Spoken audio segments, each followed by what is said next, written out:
You know that in Spain we have influence from a Muslim perspective from years ago.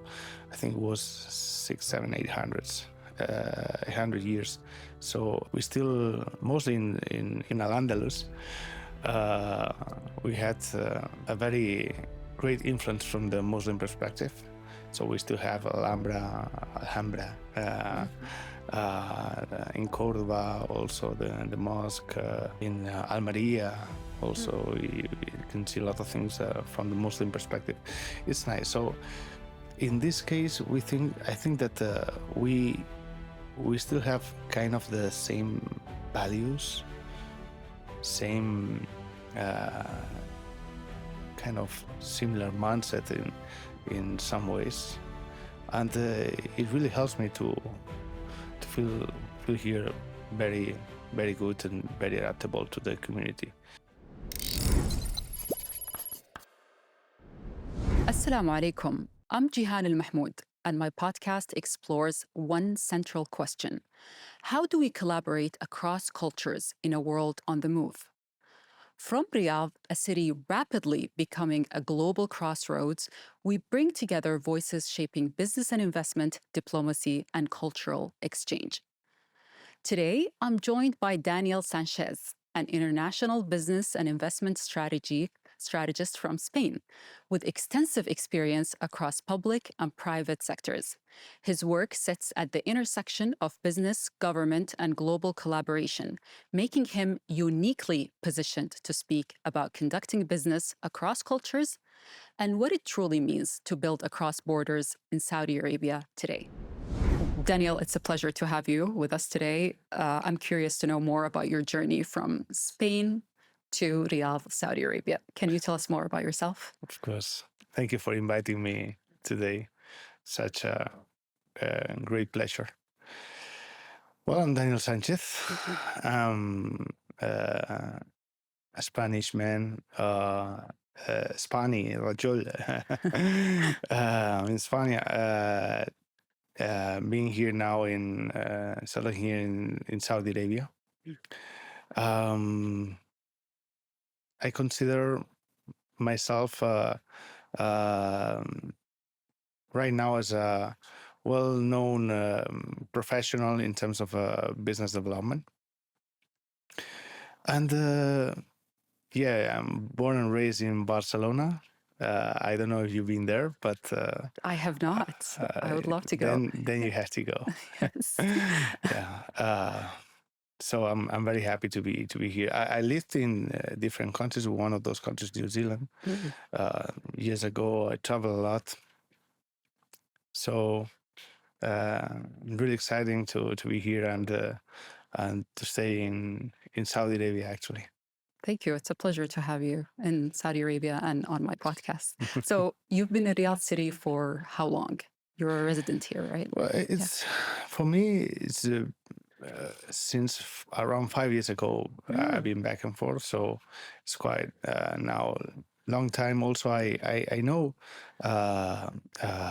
Saudi people also from a long time, which I'm very aware about the culture, the traditions, religion as well. So I'm very adapted to the community. Amazing. And you've been living in Riyadh, Saudi Arabia for 5 years now? No, it's back and forth 5 years, so Okay. more constantly about a year and a half. Year and a half. Wonderful. Do you remember the first time that Riyadh starting to feel more personal to you, more than just a place where you're just working or doing business, but actually a place where you belong? Actually, a city or a place means nothing if you're not in touch with the people, right? If you're not very well adapted with the people. So I don't want to sound like a topic, but since the first day, I've been treated very well. I remember something that happened literally my first day. 4 years and a half, 5 years ago, so something like this. So I wasn't just walking the street. and I asked someone that where is the supermarket? I need a big supermarket to buy some groceries. So he took me in his car. He drove me in the supermarket. We went shopping. Then he drove me at my hotel, and then we went dinner together. It's like it's nothing for me. I've been traveling a lot, and of course you meet good people everywhere, but it was like a sign that I will feel very comfortable here in this country, in this city. By the Amazing. way, And that guy, you didn't know him or anything. It was no, just a random person. no, and random and very nice person. Wow. Still in contact with him. Yeah, of course. You're still in Yeah. touch with him? Yeah. Amazing. Yeah, this generosity and hospitality is Yeah. something that I feel like we don't see anywhere else in the world. Is it something very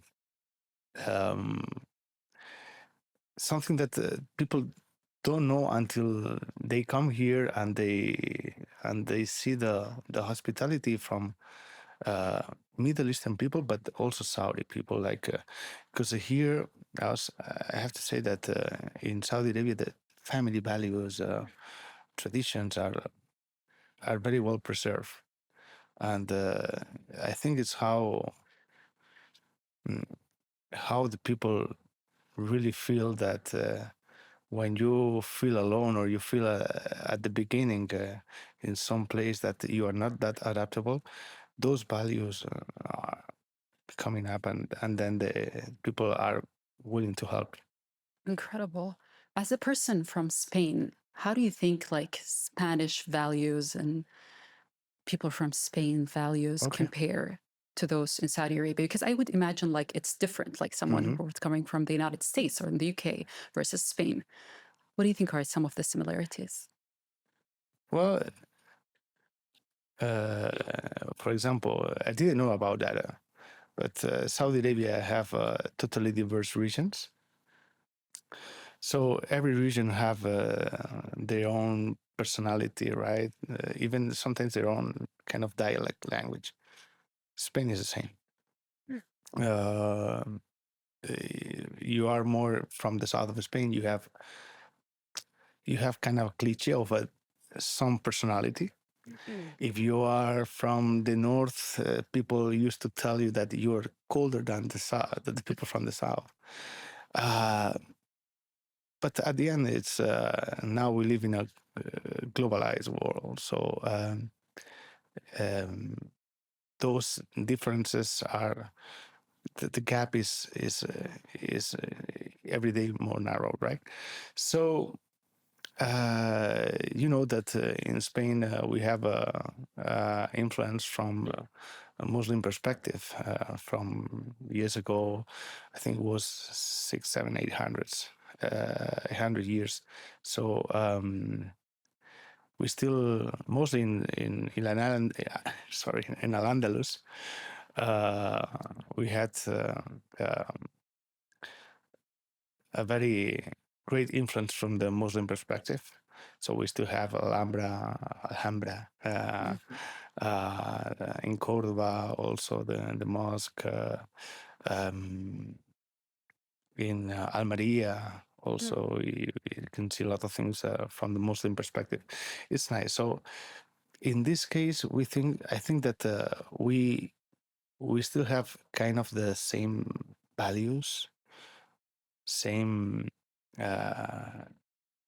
kind of similar mindset in some ways, and it really helps me to feel here very, very good and very adaptable to the community. People used to think that Europeans, for example, will every country kind of is like look like the same, or it's a huge diverse situations of Russians have nothing related to Spanish. Even French and Spanish people is different. Even people from different regions in Spain are totally different from the other one. So I know that when we are in another country, the expat community try to be just maybe sometimes one, but no. There are so much different things, and I guess like Spanish culture and actually all the Mediterranean culture with the Saudi Arabian and Middle Eastern culture they have something similar. Amazing. And also, like, what about family values? I know that Uh-huh. you come from a tight knit family, Uh-huh. which is incredible, and it's something that I can relate to as a person who also comes from a tight knit family.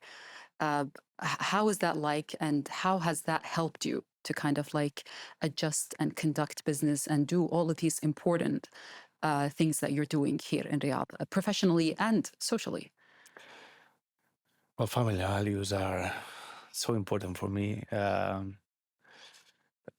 I have such. I consider myself very lucky. Mm.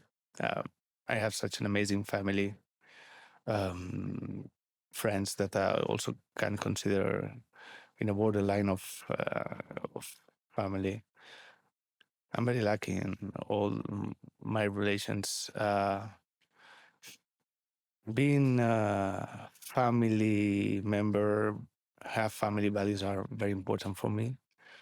That's why it's one of the things that we have literally in common, Spanish people and Saudi Arabian people. Um, my family is originally from the south, from Granada, from my dad's side, from Malaga, from my mom's side, and mostly in Al-Andalus, in Andalusia.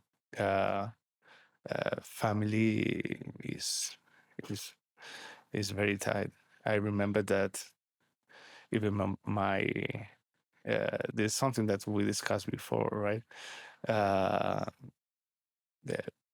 we see that it's far away when the children used to live with their parents. So um, just 30, 40 years ago, sons and daughters used to live with the family until they got married. So it's maybe 50, but my dad did, my mom did. So in Uh, Spain, it is in that Spain, way. yes, but of course, you cannot just categorize something. So it was common in that moment. Now it's not that common, but yeah, I feel sometimes that family values are this Western society we're losing a little bit, and I'm happy that now being in a place that the values are family values are very strong. Amazing. And have you noticed that in Riyadh, Saudi Arabia, or actually, how have you noticed that in your daily interactions, in maybe work related kind of social networking events? Interesting question. Yeah. Actually, it's how the sons and daughters speak about their family, how proud they are, um, and how so also about the respect that they have for grandparents, from parents, so and the respect of the values and culture, even if now in Saudi Arabia everything is diversifying, but it's good that uh, the new generations still have this sense of respect for the those values that have to be raised them. Amazing. And I'm curious, in your industry, in business and investment, and collaborating with other people that probably you don't share their backgrounds, their languages, or anything, what do you think are some of the biggest hurdles or challenges that sometimes people conducting business across cultures would face, just from your own perspective and experiences doing that in Riyadh, Saudi Arabia? Uh, I have to say that every year this gap is reducing a little bit. Um, from my perspective, uh, there is um, two different and very respectful ways to do business. Here in Saudi Arabia, like it was been doing in Spain from a long time. I remember my grandpa how he was dealing with people. So he's about more personal relations. He is about to be respectful, to try to be adaptable, to um, get kind of a reputation, but a reputation in terms of loyalty, in terms of I can rely in these people, in this person, because he's uh, he's a loyal man or he's a loyal woman. So it's more like in terms of personal relations. In terms of mm, Western perspective, um, everything is more kind of professionalized. So um, everybody wants to talk sharp about business, doing this, doing that. They lost a little bit about more about the personal relations, which is the magic sometimes about this. I think um, I have huge respect for both, but honestly speaking, I am more on the way of the Saudi perspective in terms of you want to talk business, first come to my home. I have to see you. I have to understand you. I have to rely on you. If um, this comes, then we speak. Um, I don't think it works anymore to come about 2 3 days and try to have some contact and make some business, or maybe it works for some business, but uh, first of all, I think um, this this country and this region really deserves that the companies that wants to come here and make business understand them. So understand the needs from Saudi or Middle Eastern perspective, and have the courage also to invest in the country. Um, for me, the one of the um, most common mistakes that I've seen from Western perspective is they think that they have something. Like, for example, there's a company that um, work in Spain very good, but they have to understand that here now in Riyadh is kind of the edge of the center of the business center of the world. Riyadh, Dubai, Emirates. So you are competing with different countries, different regions. So mm, sometimes you have to be adaptable to the perspective here. Sometimes this is the issue to let um, foreign companies to understand. As long as they understand, as long as they understand their own rules of the country, the different legal perspective, it goes well. But it's an exercise to let them understand.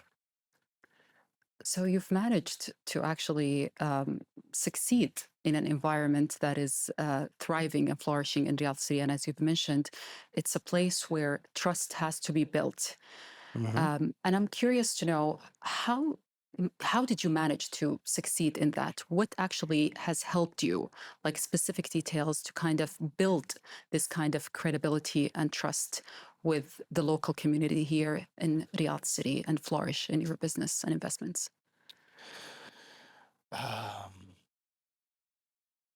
Particularly here in Riyadh, if you expect something about for someone, it never works. So, and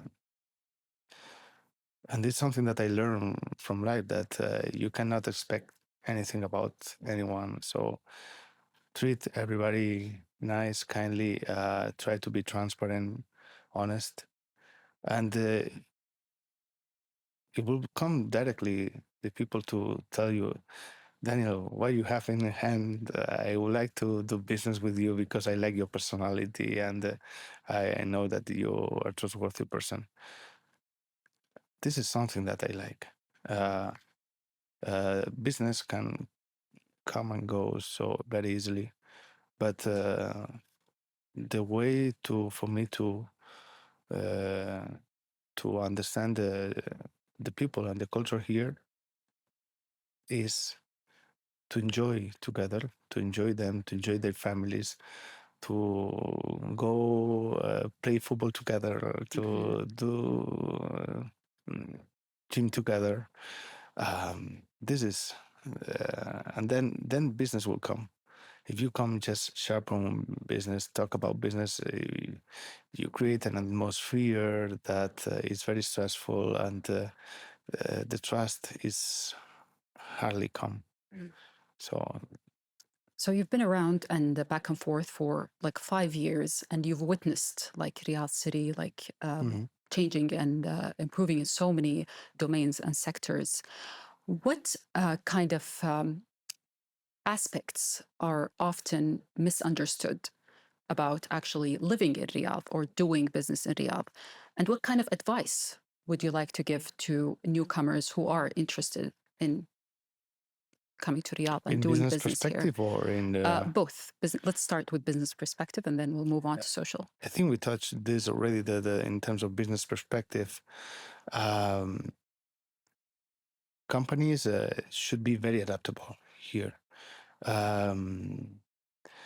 Sometimes, in terms of negotiation, Western companies think that if they don't reply in 1 or 2 months, is like the business is gone. Here, it's not like this. It takes time. It's something that maybe Saudi Arabia should improve, the decision-making time. But on the other hand, it's this decision-making time. It says something also in favor of Saudi people, that they need again to trust you, to make the relation. It's not about the product itself or the company itself. It's not about the benefit. It's about the long-term partnership, right? In terms of the Western perspective, when it's 1 month, 15 days, or 2 months that there is no reply, they start to be a little bit nervous. So the tempo is different here and there, so should so the tempo here is, you think, is a bit slower, a little bit slower when it comes to it's changing. I mean, five years ago it was way slower than now. So digitalization process, the diversification, it helps to increase the speed of this tempo. But still some gap in terms of family and people perspective. I suggest everybody that comes here to be involved with Saudis, because it's one of the best experiences in my life. So I'm very happy about that. Sometimes expats, we try to go with expats, which sometimes we put kind of a barrier, but it doesn't make sense for me. Someone one day, he said, if you have a problem in a country, it's not your country. If you have a health problem, who's going to help you? The expat or the local? Because the local knows more about where to go and everything. Of course, the expat. But I am happy to be more involved with the Saudis. By the way, the expats that are my friends are really good friends. So I'm not saying you're not bashing all the expats and saying like, okay. What's impressive about your life and your social life is that you managed to kind of build a real social life outside of that expat bubble, and you have so many friends from so many different nationalities and all of that. How did you manage to do that, especially in a country that's not yours? How did you manage to do this networking, meeting new people? And I think this will be really important to our audience to kind of know that, like expats, newcomers who are coming here to Riyadh, a new country, a foreign land, what can they do to help them actually flourish socially? I think it's uh, kind of a personality also. So if they don't have the personality, they can't do it. No, That's no, so I don't mean this, but it helps if you have an open personality and okay. not introvert personality. But mm, I don't have I I'm not worried about my mistakes. I'm not worried about do something that I cannot do if I know that i- if I do something that I cannot do, I'm going to say sorry at the first second. So I think people, we are too cautious about a lot of things. And when we become natural, everything is more transparent and much better. Uh, this is how it is in my way. I've been here in Saudi, or for example, as I mentioned, in New Zealand. I'm the same person. I speak with people with the same language. I speak the same way. So of course you will see people that are more aligned with you and not that aligned. But particularly here in Saudi Arabia, people is very willing to accept you, to talk with you, to practice their English, because I have a lot of people that just stop me in the street or in the coffee shops that they want to practice. I practice with them Saudi, my Arabic, and they practice with me their English. So this is very nice. Um, if I can say also, I was years ago in Riyadh front, and I was sitting at a table, and the waiter came and said, like, there is some people in that table that want to bring you coffee. So it was a group of ladies and men. So they brought me the homemade coffee, and it was kind of my first experience. So I felt like, wow. They saw me alone, and also they give me some sweets, and they give me a note like, never be sad, we're going to help you here, so everything. So it's very nice. I have also another friend, a good friend, that every time that he see that some Saudis doing something an appropriate thing, maybe here or in another country, he's, no, you're representing Saudi Arabia. We want that the people have no stereotypes with us. So, and this is the truth. I really welcome people from all over the world to come to Saudi Arabia to meet people like you, meet people like your team, and experience the how welcome is the how nice is the culture and the traditions here. But again, um, now in a globalized world, every person is different. If you used to live in different countries or in different places, you get out of comfort zones before. You are more adaptable to different situations, so you're more respectful from different mindsets. So it's not about societies nowadays, not anymore. I think it's about people. And honestly speaking, here is one of those countries that I feel so good because of the people. Incredible. Yeah, you're absolutely right. Very well said about like it's not about like specific societies or labeling or any of that. It's about like our openness Mm-hmm. and maybe curiosity Yeah. to learn about other cultures. And this is what I've noticed about you, Daniel, is that you're truly open and curious and Thanks you so ask much. questions, you want to learn, you want to meet like locals as well as expats. So you're open. But I have to say the same, Oh, like you. So, uh, you're one of those people that is always smiling, happy with everybody, make no difference. Not with everybody. I'm not happy with everybody. Trust me. Okay. No, but you're absolutely right about like this was built based on my own experience living abroad, like living for 8 years in Washington, D.C., and like adapting to that culture. The first year there as a graduate student in D.C. was really tough. So I had to kind of adapt, even though like the US culture is very dominant and we know a lot about them more than they know about us. But still, there were so many things that surprised me Yeah. that like made me feel like slightly misunderstood or uncomfortable that I had to learn to adjust. And this kind of attitude, this is what we bring into any new situation Yeah. that we face or that we have.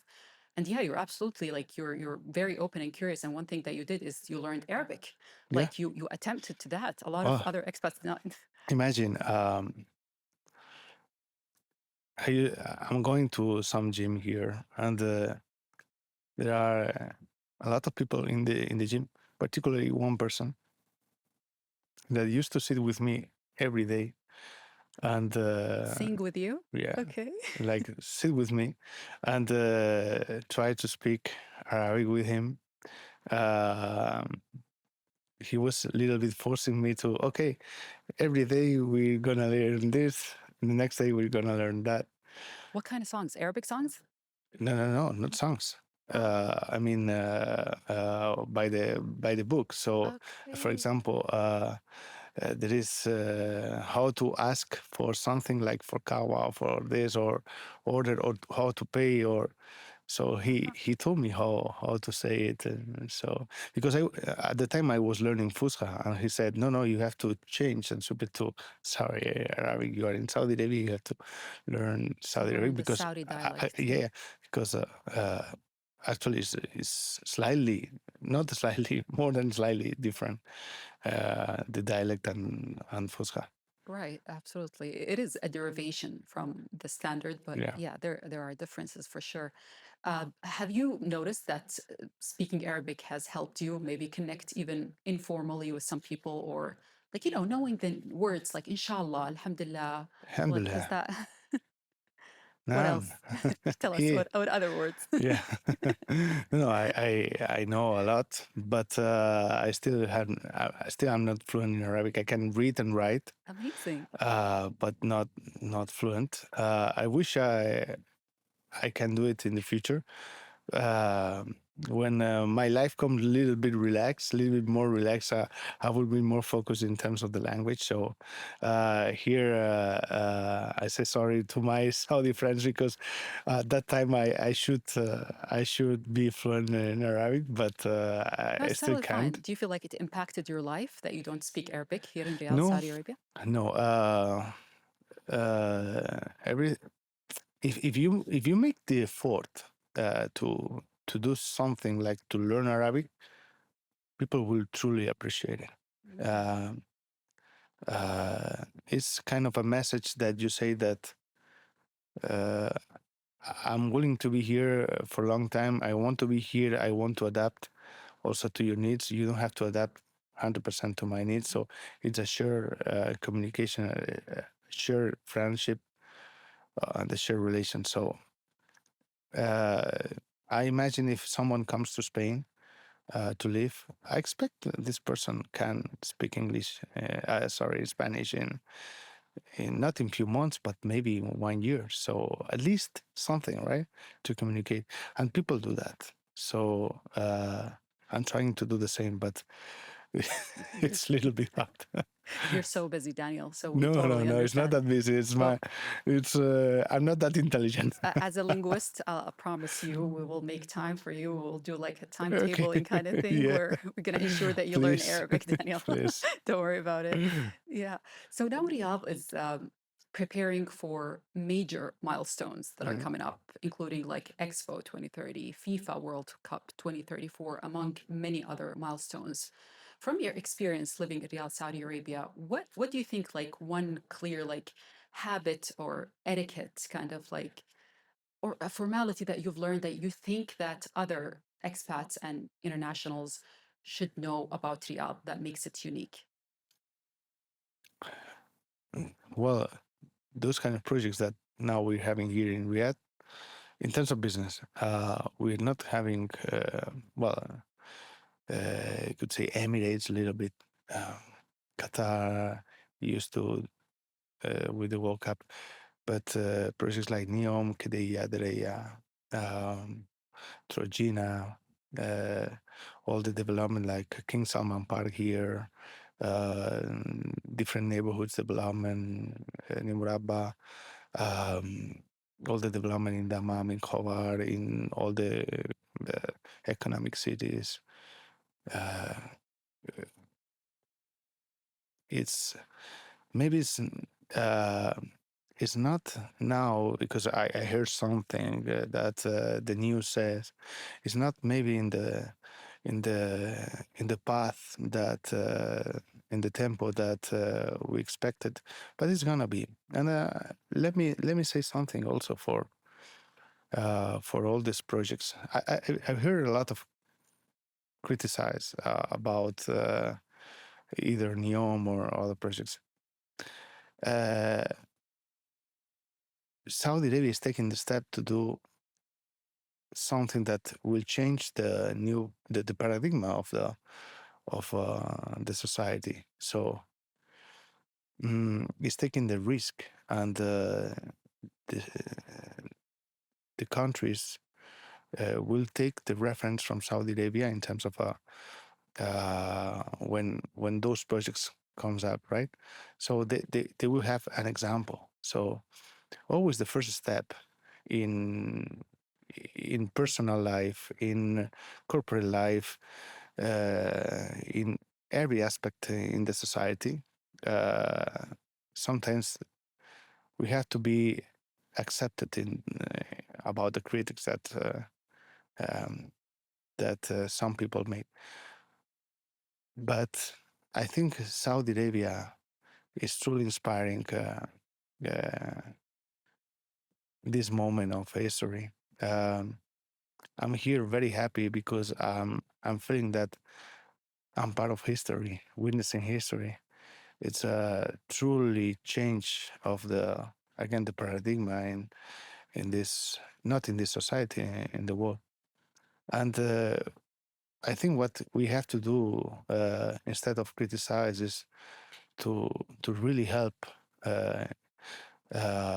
in terms of words and what we say from outside, in terms of investment. We have to help this country that put a lot of effort to do something different, and to do something different nowadays is not that easy. It requires time, it requires effort, and requires investment. So, alhamdulillah, everything in Saudi Arabia, all the projects, all the Giga projects, will come one day and see the light, and we will give to the critics another news to criticize more maybe in the future. But if we reach, I'm saying we because I think that I'm part of the community. You definitely are. Yeah. If we reach this here, definitely we will change the world. I'm sure. I'm curious, can you elaborate more on what you meant by that Saudi Arabia is changing the paradigm of business and how it's conducted, like yourself as a business and investment strategist? Easily, for example, NEOM. Have you ever seen a project like NEOM in history of human being? No. So we're going to do smart cities. So imagine a put country in like the US wants to do something in 10 years and NEOM already exists. They will take the example of NEOM. So they will not, for example, the US is not going to take the risk. It's gonna take the example of something, and some country that put everything on the table, right? So we should applaud what His Highness the Crown Prince Mohammed bin Salman did. uh, this Vision 2030 is something phenomenal. Again, I learned that not everybody have to like us. We have to accept every single uh, um, mm, I don't have the word now. Every single opinion, Feedback or but have the courage to do something like this. For example, for me, living here in Saudi Arabia, getting out of my comfort zone at the beginning is kind of a courage, because everything means get out of the comfort zone. It means that you have to adapt from a new situation. It's what Saudi is doing, taking those giga-projects that never been done before. It's something unique. So it gets a lot of respect from my perspective. amazing. And why would you think that? And I'm out of curiosity, I'm asking this. Like, why do you think it's courageous for you to live in Riyadh, Saudi Arabia? When I mean courageous, it's not about Saudi Arabia. It's mean that you have your comfort zone in your own country, your own friends, your own family. So being in some other place, New Zealand, London, Saudi Arabia, either another city in Spain, means that you are not with the people that you used to do it. So this means out of the comfort zone. Of course, I miss my family. By the way, my brother lives in Istanbul. My sister is Turkish. My dad, my mom, they live in Barcelona. My other brother lives in Barcelona. I have a cousin living now in Australia, and another cousin living in Andorra, which is a small country between France and Spain. We're getting used to this. I think that's why I think my personality is kind of adaptable, but yeah, I think people should go at least once in their lives out of the comfort zone to appreciate more other mentalities and other perspectives of life. So people should do it once in their lifetime, go abroad, live, At least see, experience the. yeah. For example, something that I I always thought that it would be good for the society. I do volunteer for a while, like I did in Barcelona and City Council, like homeless. Uh, how to say it? When we did like a content from all the homeless people, 1 day or 2 days during a year. So to help them to let the Barcelona have the reliable number of people with no possibilities. When I was in Myanmar, I was being a couple of weeks teaching English and helping in schools, and also building some school. And I spent some time also in Greece helping in refugee camps. So I think it's something that the young generations, I'm not saying that they have to go to Greece, but I'm saying that in each city there is people who need help. So one of the, from my perspective, always it's a lesson that people will appreciate, because it helps you to be humble. So to do some kind of a social effort, social working, in terms of helping others. And I will tell you something. Let me ask you. I know that you are asking me, but let me ask you something. When is the moment that you are more happy in life? When you give or when you receive? Well, it depends on what I'm receiving. Okay. No, definitely. In the theme of our UNESCO Youth for Peace, definitely when I'm giving. Look, I think to give something to someone is the best gift that you have in life. So in this society about social media, we are very, very deep to try to find the happiness or try to look. For me, it's easy. Give your love, give what people needs, and trust me, you're gonna be happy. Listen to the people, be transparent, try to smile, try to. Life is sometimes it's easier that we put on the table, right? Absolutely true. And this is something that comes naturally, maybe sometimes to you. This is part of your personality where you grew up. For someone who is more of like a different type of personality, and maybe they're not as open and curious and they want to experience these new experiences, what kind of advice would you give them to truly like integrate in terms of intercultural dialogue and in terms of like understanding other cultures? Like what actual like clear advice that you would give to those kind of people?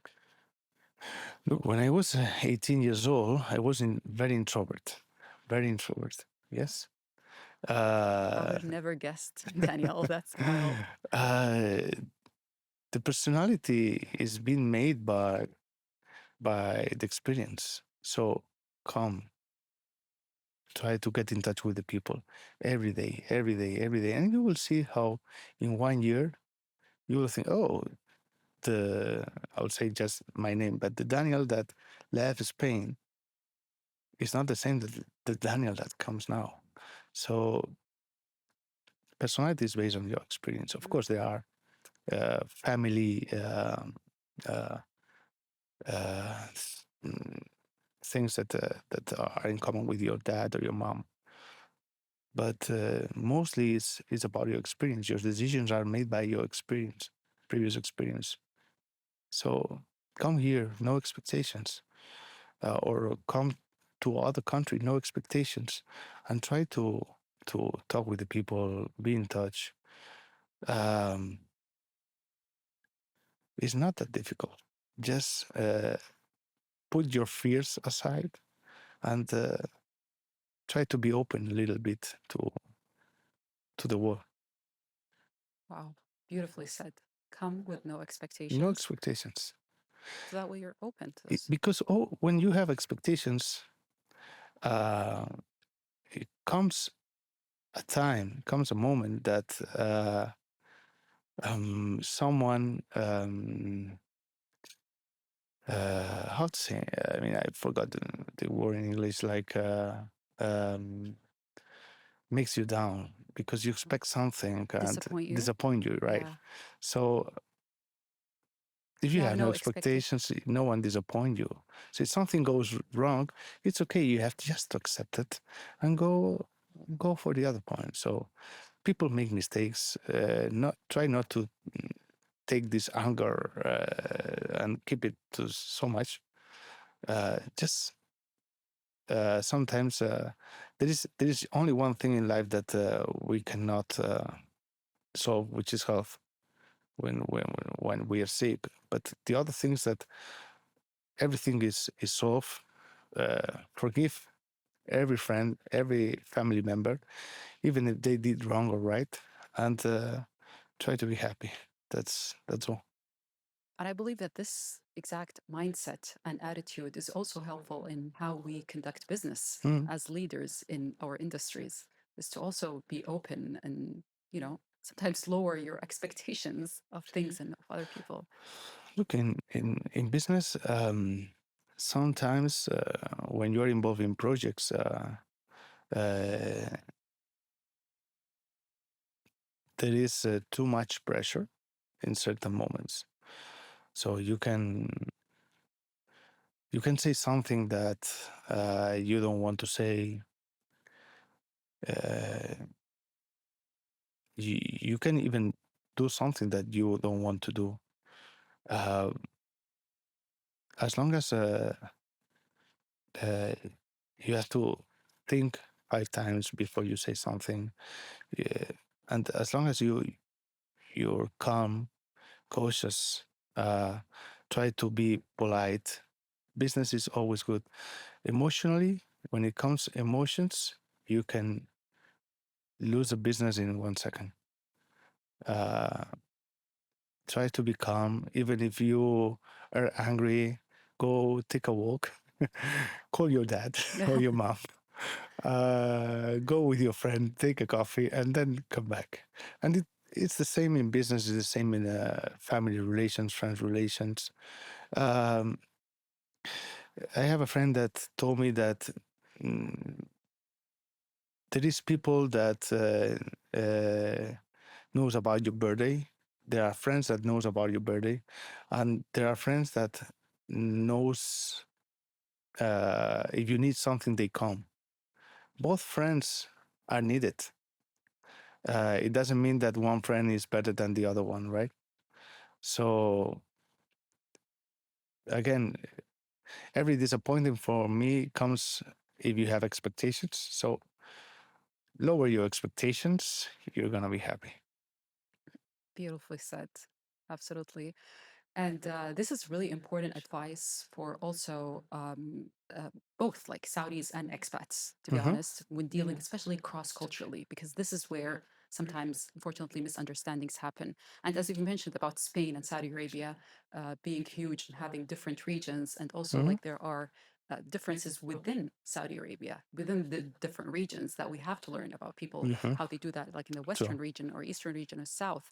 They're you're so complete, different also from one dialects. region to another region, huh? Yes, exactly, which is similar to Spain. So as Yeah. you said, like having this open mindset could definitely help us like Mm-hmm. flourish and coexist in a more socially cohesive way together, whether it's socially or to conduct business and be productive in whatever industry we're doing. What advice would you give to even like local Saudis in order to actually improve certain things that has to do with the work that they do with expats? So those at the front lines that are working with expats, you feel like, okay, this is just an advice or something that's not necessarily a critique. I think they are already doing. For example, I'm mentoring some young people, and either these young people, young students, I met them in some event, or either in the street. So I remember I was in a coffee shop. One young guy came to me, one boy said like, "Look, I'm studying this. I want to be that. Can you help me with your advice?" It was amazing. Uh, this is a reflect how the society is evolving, how the young generations really want to are empowered, right, and want to do a lot of things. I think that the young Saudi generation, and I can see your team here that I'm making good effort, are full of energy and fully prepared to do a lot of things, and I'm happy to see that. Um, the advice is even if you feel shy to speak with others, do it. You never know who you're gonna meet, what you're gonna learn. Uh, and if you receive a no, you're gonna be upset for 5 seconds. Then forget it and go ahead. This is not for your question. It's just about life. So if you check the mobile, Instagram or wherever, and look at all those videos that about not giving up, it's true. Life is about fail again, but fail better, and then uh, create new situations that will help you in the future. Beautifully said. And speaking of, just like taking the initiative and doing things and all of that. You've been around in Riyadh for a while, and I'm curious if a friend of yours landed in Riyadh city and had only 6 hours to actually get what Riyadh truly is, where would you take them in this 6 hours? Wow. Amazing question. Okay. Maybe you want to hear that Diriyah or different places, which I love. Diriyah is one of my favorite places. But I will take, like I did with my dad, actually. My family came in October to visit me here in Riyadh. What I did some days with my dad is take him randomly. We took Uber or Metro. So we came to a neighborhood that actually maybe I didn't even explore the neighborhood. We just walking randomly, so he can see the the society, the raw society of Riyadh, the people from Riyadh. I like to do that, but I know that not everybody feel comfortable with this. But because I know my family in this case, my dad particularly, he likes that. In terms, for example, a beautiful place and cultural and fully of um, happiness, I would say that. It's Diriyah. Diriyah for me is my favorite. With JD. Full of nice restaurants and full of history. I like historical places. And I like to see local people in those places. Makes me happy. So this is one of the places that actually also my family liked. And yeah, Diriyah. If I had to say one place, the Diriyah. Otherwise, I would say randomly Riyadh. Any place in Riyadh, I will go. Amazing. And before we wrap up, is there anything you wanted to add that maybe I haven't asked you, or any last final words that you would like to say to our audience? For me, I think I would like to encourage the people from all over the world to come to Saudi Arabia. Forget sometimes about what media says.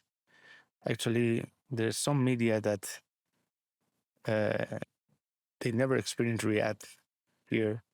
There's a lot of people talking about Saudi Arabia that never came here. So, and I haven't met one expat that he said that haven't changed their perspective about the Saudi people when they come here. Saudi people is very welcoming. Of course, here you have also to know where you come. You have to respect the religion. You have to respect the values. And as long as you're adaptable with those situations, everything is gonna be very kind with you. So forget about the stereotypes. Just come here, enjoy, and try to be happy. That's all. Thank you so much, Daniel Sanchez, for this very exciting and productive conversation. By the way, you say Sanchez. What's that? In Spain, we say Sanchez. What? Sanchez, you've mentioned that, and I already told you that I'm not going to say that. Sanchez.